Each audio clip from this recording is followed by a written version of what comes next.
going on, everyone? Mike Plachter, that flipping accountant, and welcome to Flip Talk. Got a really great guest today. One of the first persons, I should say, that I met in real estate. You were the first realtor I actually met. Really? Katherine Quinn, Realtor Quinn for the win. I love that Instagram handle. Thank you. And VXP Realty. And I'm really excited to have you on. Thank you for having me. I'm excited to be here. Yeah. So I think you were the first person I met as a realtor. Like, when I first started going out, knew a lot of investors and stuff like that. And then I went to your open house, reached out to you. I had your card, like someone was running your open house. On Woodland, yep. Woodland, yeah. I got the card. There was like 20 people there. I was like, all right, I'm not looking at the house. Just give me the business card of the realtor. And I think I emailed you or something like that. And you responded, because I would email other agents and they wouldn't respond to me. They're like, who the hell is this Mike guy? So Yeah. you were like one of the first people or only people to respond. So I was like, oh, cool. I like her. Glad And you emailed, because a lot of people, like, they DM you on Instagram and you never know like what's real and what's not, because you get a lot of BS, so to speak, through there. So that was smart to email. yeah. Oh, I get a bunch of that crap like every day. It's always like life coach or weight training coach or something like that. There's always like some weird or real estate influencer or something like that. It's always someone, and you could tell from a mile away that it's like scammy, because it's either one or two things. It's either the big, paragraph like, oh, we want to grow your business, blah, blah, blah, blah, blah, or, delete. Or it's like someone will respond to like one of your stories like, oh, that's awesome. Or can I ask you a weird question? They'll say something like, can I ask you a weird question? I look at their profile and it's like, influencer. So I just delete it. I don't even respond to those people, because it's like, it's so spammy. You know where it's going. Yes, exactly. Or they have the ones where they just set up the profile and they have like no posts and few followers, and they're following more than are following them. So it's like there's a lot you got to be careful. I never like anybody that's, oh, sell these products. I don't click on anything. I'm like, no. Yeah. I have one that this lady keeps following me on different accounts. It's so weird.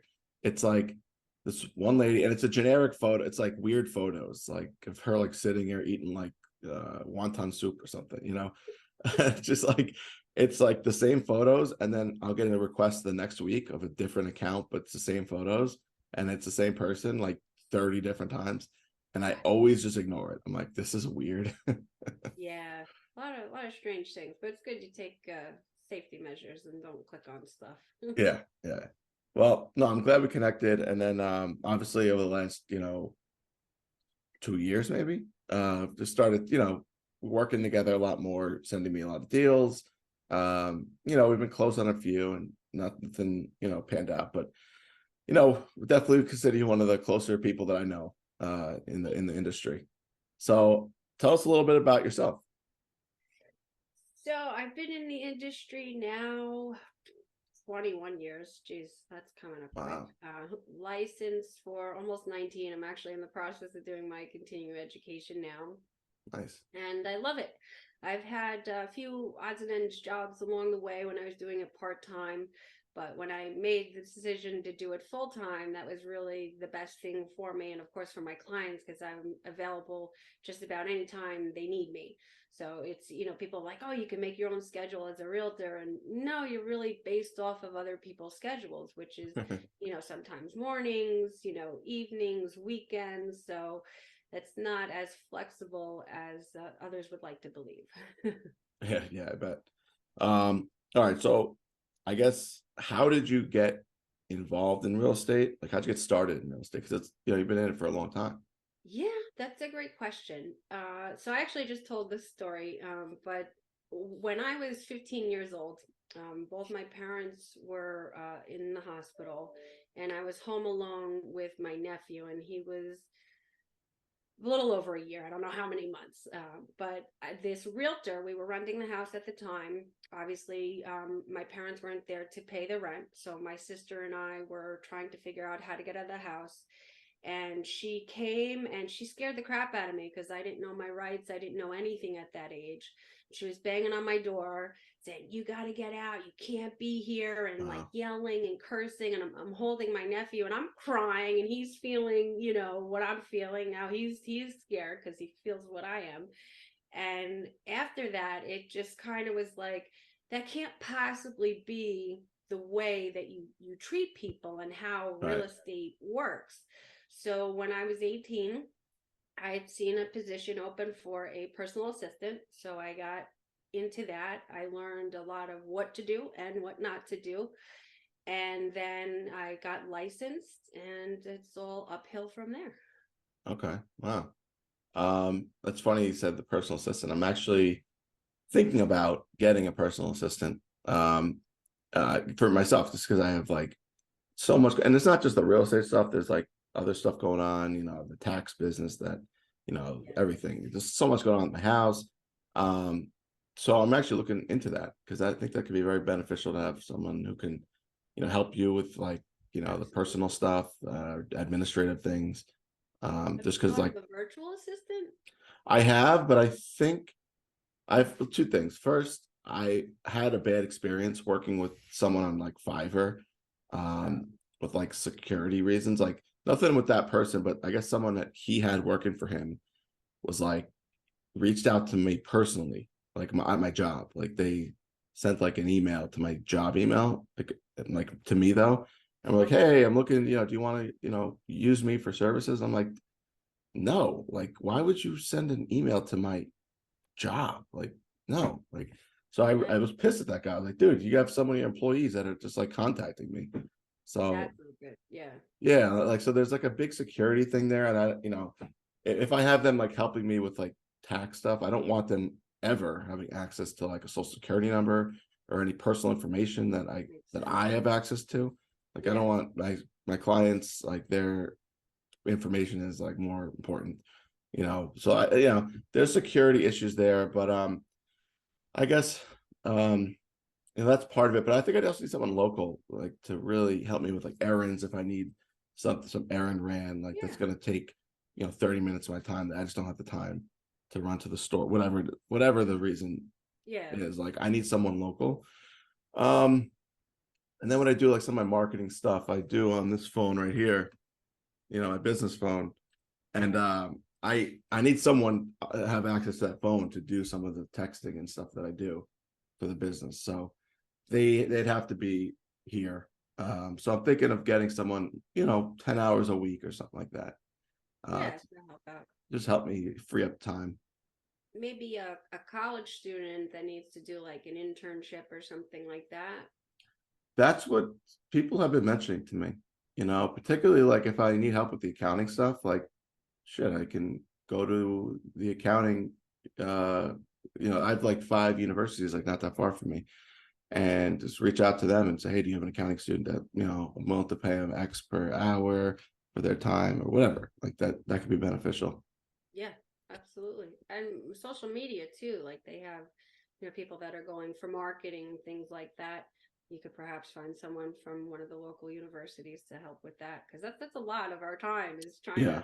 keep it consistent. And I know even myself sometimes I fall off with it because I'm like, I just want a break. Yeah. That's a good point, actually. I didn't think of the social media side, because these young kids are so smart with like technology and Oh yeah, social media. even um in seconds. Yeah. So I was thinking like initially, like, I need someone who's like a retiree who has just, who needs to pick up some work here or there. Because I don't have a full-time thing. I'm not offering a full-time gig, maybe 10 hours a week. So, um, but or on the other token, I could take someone from college too. So I never thought of that. That's pretty Yeah. smart. Okay. So how did you get started with the business? In the beginning, you were working like rentals. From what I understand, you started doing rentals only. Yep. So when I got my license, of course, the agent that I was still as his personal assistant, I didn't make the transition yet. Of course, he didn't want to do rentals. Nobody likes doing rentals. So I started doing it and kind of learning, that end of the business. And with it, I saw a lot.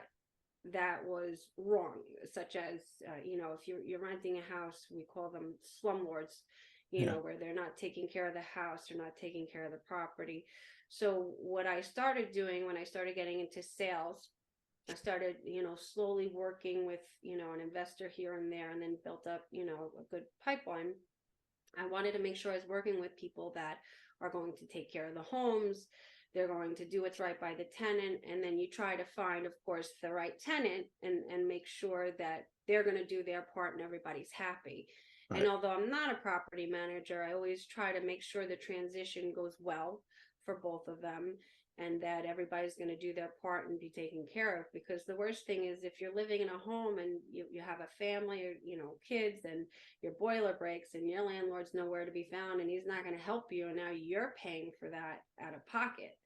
So Yeah. I it really helped me to kind of learn a lot of the back end, and say, if I'm going to be helping these people get a home, buy a home, I want to make sure they're going to take care of it. And if these tenants are going to be renting, I want to make sure they do their part too. Yeah, and it's smart because like you have, you set up, you got a bunch, like I said, a pipeline of rentals, right? Now you network with a landlord who's got a bunch of rentals, and then you start helping them, fill them up once they come occupied, or vacant, I should say. And then listen, like once you start helping enough landlords out and filling their units, like there's two things there. You got the constant, if you're like the main agent, there's the constant revenue of just always renting out new units. Yep. And then if they ever want to sell or buy, there's always that too, because they have X amount of units. If they have to sell them, or if you have some guy wants to retire and sell 20 properties, that's a nice commission right there. Yeah, Um, we had a lot of that during the pandemic. yeah, A right. There's lot a are like, lot. well, I'm out. Well, Sell yeah, all my tenants stop property. paying. I'm done. So there's like, yeah, there's that. That's smart. Um, but then also I think it's smart too, because like a lot of agents, especially during COVID, were like, oh, I want to get listings, I want to get to work with buyers, and that's where the money was. But now that the market has changed, it's like, where are they? Are they making money? Are they struggling? Like, but if you have the constant rentals, that is a way of diversifying your income. So in Yeah. any market, in a recession, in whatever the market is, you can make money, and you can position yourself accordingly. And I do the same thing as an investor. Like when the market's up, maybe you want to do more flips, and you always want to do rentals, but maybe Yeah. you want to do more flips. When the market's down, maybe it's more rentals. There's Right. always a strategy to make money. Same thing with real estate as an agent. Like you can do rentals as well as buy and sell. Yeah, I work with everybody from the first time home buyer to investor to move up house. I work with a lot of sellers as well. And then I have worked with tenants that, they started off renting and then they wanted to buy a home. So I help them, get there. So Nice. I don't, if you need my help and I can help you, I will. If it's not in like commercial, I don't do commercial, although I do want to Right. add that at some point. I will refer you. But if it's in my capabilities and I know it, I'll help. Yeah, commercial's tough. It's different. It's a different kind of it's a lot slower than residential, but it's more complex too. Like, there's a lot of Less things. emotion too. Yeah, a lot less emotion. Right, exactly. And it's more like complex. There's like phase one environmental studies, and things like, you're like, what? I don't do that with a single Yeah. family house. So EXP offers a commercial course, so I'm like, I would like to take that the next time they offer it, because I would like to, learn about it, and if I think it's a good fit, then look into that area too. yeah, it's learn about it, and then when an opportunity for like a local strip mall goes for sale, or you're selling it, you have, what to do, like, what I mean, you're experienced a little bit, and that's good too. um so I think you're the queen of Mastic Beach. I really believe that. Like you have, I mean, I'm sure if you looked, you're probably like the number one realtor in Massac Beach. Ton of volume in that market. I mean, you do obviously Massac, Shirley, the whole area, Yeah, but primarily Mastic Beach. I Yeah, see a lot in Massac Beach. It's awesome. A lot of deals that you sent me were in Massac Beach. yeah. So I guess, how did you do it? How did you, I guess, grow, your business? How did you build up your business to that level? You know, really in your hometown. Well, it's It's about relationships. So, you build relationships over the years, and I have been in the business for quite a while, even though I was doing it, part time. I still always make sure I kept in touch with my clients. And, over time you get referrals and you got, hey, I have a friend that's looking to invest or a friend that's looking to sell. And, I have gotten some from social media, but most of it has just been building it up over the years. And you meet people in the area, you're friendly with your neighbors. Like, I'm actually selling my neighbor's house right now, so it's like, oh, that's pretty good. They live next to me the whole time and they still want to use me. But yeah, it's just over time, it's more important. It's not about a sale, it's about building up a relationship and looking at what does this particular person need and how do I help them get there. And a lot of it just has happened to be, like you said, in my hometown. Yeah. No, it is. It's all relationships. The whole business is that way. That's what my coach taught me, like right when I started, was like, this is a relationship business. It's not a real estate business. It's not about like houses, like it's about people. And then and like for new people that are just starting out, I always say like, it takes, you ever heard of the 10,000 hour rule? It's kind of I like don't think so. it's kind of like, you're not an expert in anything until you've like worked in something for 10,000 hours. Okay. And usually like, well, like for, usually it's like 5 years, of work, Yeah. um, generally. So I always tell people, I'm like, this business is hard. And not only that, but like, it's going to take you 3 to 5 years just to get traction, Yeah. unless you're doing it full time, maybe you can cut that in half or something like that. But generally speaking, most people start out doing it part time because they have a job. They need to pay their Yeah. bills. And I'm like, Yeah. it takes a long time. Like it took me 2 years to get a rental property. This is my third year. So 20, yeah, 20, 21, 22, 23. Yeah, this is my third year, almost 3 full years. And it's still a struggle. It's not easy for me. But Because you I'm learn a lot. learning a lot. You're getting that experience. I'm not an expert yet, but I have a ton of experience that I've gained over the last 3 years, and I want to continue to grow that. But my point is, like, it took me the 3 years to really see traction, and I see a lot more traction than I did last year and the year before, and I'm going to keep growing on it. But it takes 3 to 5 years, in my view, to really get things going. And people quit. They do it for a year. Oh, real estate doesn't work. It They get sucks. frustrated. It's Yeah. everyone sucks. People are jerks. Like I know, people from high school that started and they were agents, and like, you hear from them a year later, like, oh, real estate doesn't work.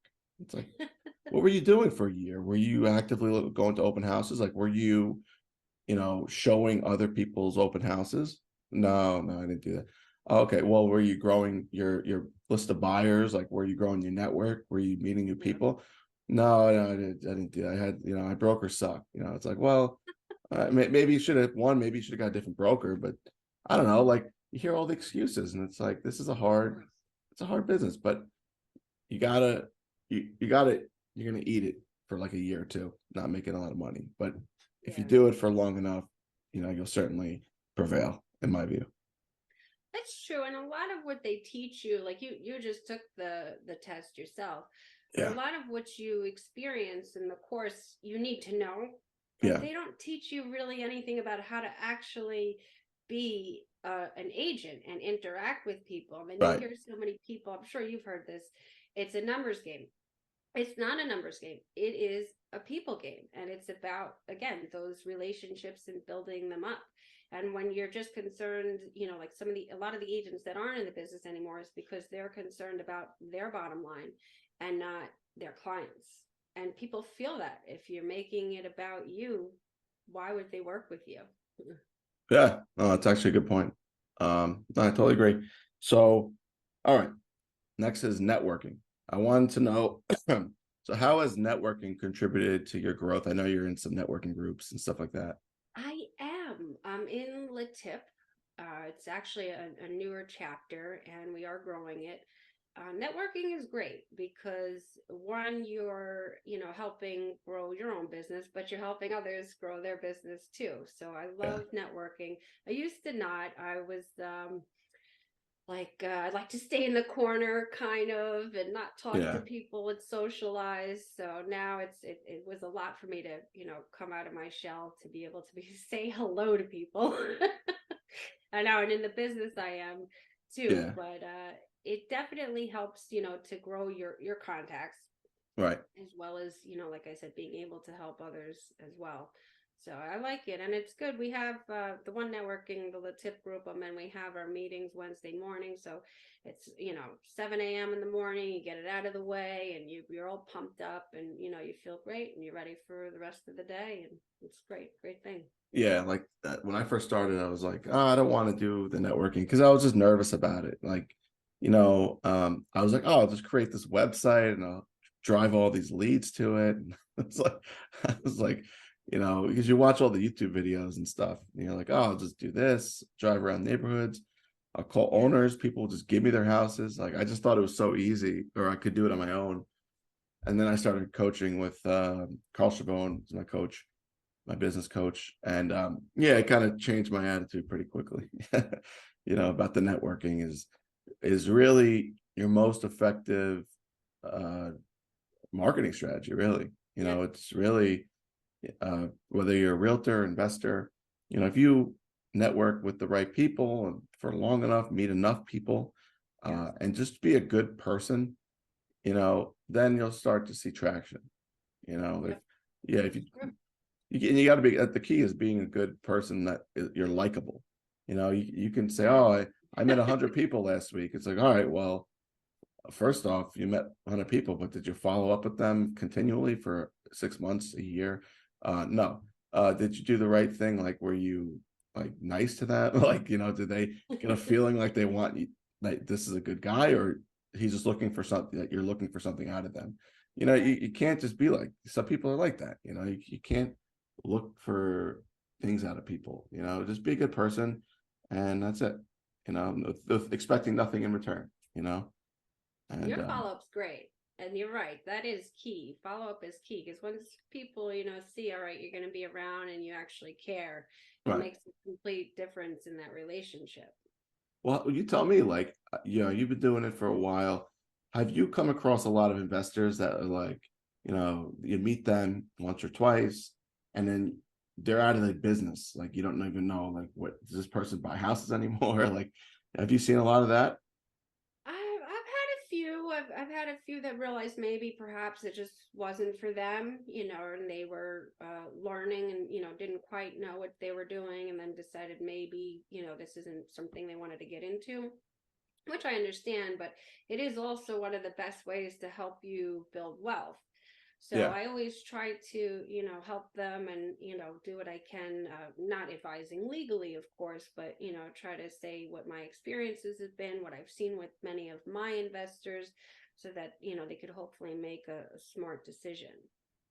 Yeah, it's like a lot of people come to these networking groups that I'm in, and they're so eager to start and own a bunch of rental properties. They're going to have a portfolio. We all want that. Not Right. don't get me wrong. Like, I want that. And then 6 months later, they're not, like, they don't come to the meetings. Like, you don't know where they are. MIA. It's like, like, that's probably someone who was like, oh, that doesn't work. That's what they're gonna tell their friends and family. Oh, real estate doesn't work. It sucks. So you can't get properties. Everything's overpriced. All that excuses. But Yeah. it's like, yeah, man, but you didn't, what were you doing? Like, you weren't expanding your network. You weren't doing the right thing. You didn't Right. talk to one realtor to see and try to get deals from. It's yeah, it's just people are I guess in their own ways and stuff. But all right, so I want to talk about, I saw you're doing advertisements. So you don't normally do a lot of marketing. Like, I normally see that you do everything is all organic through relationships, but I did see recently that you started advertising at the grocery store. I thought that was really Oh, yeah. cool. Well, actually, my second year. Yeah. It's not about it's it's more about because I live in the area, like facial recognition. So it's just like, I do all my, marketing is done through my multiple listing service. So you want to make sure you're present online. And then, of course, All I right. use my social media as well. but I live in the area, I work in Right. the area, I shop in the area.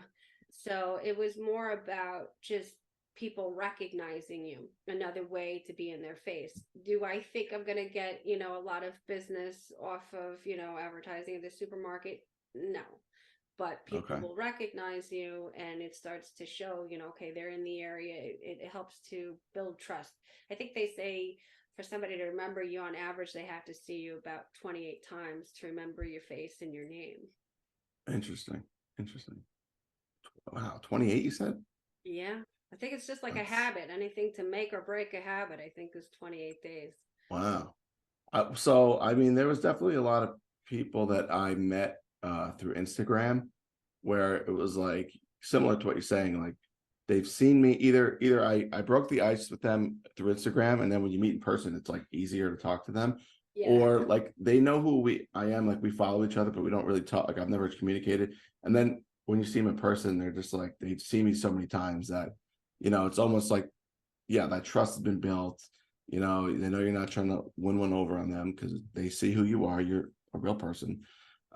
So yeah, I guess I've experienced that a little bit, just more on the social media side than I have because I don't do advertising, but that's very Yeah. interesting. Yeah, I don't do Um, much advertising. That's one of the few things that I did, decide to do like kind of outside of social media. And I like to help out in the area and, give back to the community too. So it's just another way to help people. It's just another way to be visible. yeah, no, it's smart, smart. My niece recognizes me. She's like, Aunt Cat. Nice. All right. Want to talk a little bit about before we wrap up the Mastic Beach redevelopment. That do you know much about that? There's like the So I Beachwood did see communities. what their plans are, Okay. like in the neighborhood kind of Comac Road area and Yeah. even going down further a little south. Yeah. I think it could be good for the area, but at the same time, it could drive, more people to the area, which isn't necessarily a bad thing. But one of the things I kind of do like about my community is, it's not a lot of people, and we're by the water, and we get to, enjoy that and kind of privacy. But I feel it would be something the area could benefit Okay. from what I've read so far. Yeah, like I don't know like what it means. I mean, there's like are they have the option to, but are they going to do it? You know what I mean? They could back out any second. Like oh, I have so many questions. Like they who owns those buildings? Are they just gonna buy out those people? And then if That was someone one of owns the those buildings. concerns. What's going to happen to the businesses that are right there and some of the homeowners that are right there? Are they going to, if they decide they don't want to get out, are they going to be forced out? Like, Right. what's the situation going to be like? So that was a concerning factor many of us had, as well. Yeah, no, it's like I don't know how that works. Maybe eminent domain, they just take it, but I'm sure they're gonna offer them like big numbers to leave. But yeah, and then they're gonna I guess knock everything down, build everything up again. It's gonna be interesting. But if they do that, I think it's gonna be great, for the area. Like prices are gonna go through the roof, I think, because you got and they already gone through the roof, but they're gonna go up even Yeah, higher. everywhere saw, you know, prices Yeah. through the roof during the pandemic. They said that it's gonna be like a they want it to be similar to like a New England beach town, is what I've been told. Um, Whatever that means, but I mean, it already is kind of like a beach town, which is cool. But Yeah, it's great. You're close to the water, pretty much. Any block when you're south of Neighborhood Road, you're not far from the water at all, which yeah, is nice. I love going, walking down there, and I have a small boat. My partner and him and I are out on the water in minutes, yeah, even to enjoy yeah. I've seen you on everything there. the area has to offer. It's like, but I guess the one downside is that it could be like, all right, so all those rentals that are over there, those owners are gonna be like, whoa, I can Airbnb this and make like 6 grand a month or something, Yeah. and they're gonna get rid of the tenants, and the tenants are gonna have to move. So that could be bad for affordable housing. Um, Yeah, that's but another concern too, because there's already a shortage of that. right, I have so many tenants that call me off of one rental, and I want to help all of them, but there's just not enough housing for them. yeah. Yeah, just it sucks. I'm actually looking at two family now. We're trying to find a place for the person living there to move, but there's nothing really, especially in our price range. There's nothing out there. Yeah. So I guess what are your goals this year? Oh, I actually just wrote a whole list. I think my biggest goals is with for this year. EXP does offer, where you can kind of grow your team. So I've been focusing on like the client end, which I can want to continue to do. I love what I do. I love my clients, but I also want to kind of think of a little more long term now, and building up my team, and helping either seasoned or newer agents, and looking at that end of the business as well. Okay. Okay. How about you? What are your Uh, goals for this year? I know you just got your license. Yeah, yeah. So the goal is to my SMART goals, which are like right up there. So you can see it on my board. Uh with all my metrics. So my goals are this year is to get three rental properties, and I want to wholesale two deals, two properties. Okay. Um and the wholesale is really to expand my um a lot. It's really to expand my marketing that I'm doing, but also to generate some money, just to Right. generate, you can make some good money doing wholesaling. And that's going to be again reinvested back into marketing and the rentals, obviously for passive income purposes. I think that's the key there. But and then next year I want to get into fix and flip investing. I don't think I'm willing to take that risk this year. I think there's like a lot of unknowns in the market. I don't want to be stuck holding a property, and then getting squeezed on the back end trying to sell it. Yes. So I'm not comfortable yet flipping. I know I can do it. I just want to wait a little bit longer. Um, but you know what? I come across a deal because there's one in Huntington right now. I'm close on the deal there where I wouldn't flip it, but I would buy it and just relist it because it's a situation where they inherited. It's an inherited house, and they just want to sell it. And they're willing to take a lower number because I've even told them like just put it on the market, you make more money. Oh, we tried. We had issues with the realtor. It's a big deal. Blah blah blah blah. I was, all right, so I could buy it. I can give you a number, and for something like that, if I got it, I would literally maybe I probably wouldn't do any work to it. Maybe clean it out or something, get all the furniture out, and then just stick it on the MLS, and I could make some money. So, like, I would do something like that this year. I don't know if that's considered flipping. It's probably not. It's probably just something Kind of. else. Semi. Yeah, it's not like semi flipping. It's not really doing the rehab. So I would do stuff like that. But aside from that, no, I don't really want to get into a gut rehab yet. You know, Yeah. there's a Those, lot. yeah, you do have to be careful, because I had a client who was buying the property like just as the market was starting to shift from, everybody's getting crazy prices to a more normal market, what we're in now. And I was like, you better hurry up. And the contractor took so long to do the work that now he's at least going to break away even.